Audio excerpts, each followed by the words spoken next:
Ну что, расскажи впечатления от сегодняшней игры. Да, проиграли. Без голов нельзя выиграть.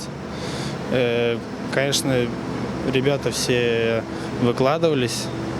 Мы совершили больше ошибок, они нас наказали, у нас не получилось наказать. Поэтому они сыграли лучше в атаке и, получается, в обороне. Но по большей части цифры статистически были равными. Насколько равная игра чувствовалась, будучи на поле? Да не, хорошие были скорости, и вроде как бы игра была такая равная. И 3-0 вроде как бы и не согласишься с таким счетом. Поэтому, опять же, мы не реализовали там свои моменты, а у них получилось наказать нас за наши ошибки.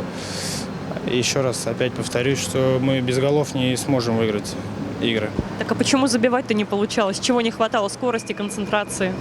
Просто не хватает реализации, надо работать над этим аспектом. И я думаю, в дальнейшем мы будем показывать тот хоккей, который должны показывать. Поэтому ребята выкладывались, просто нас наказали за наши ошибки.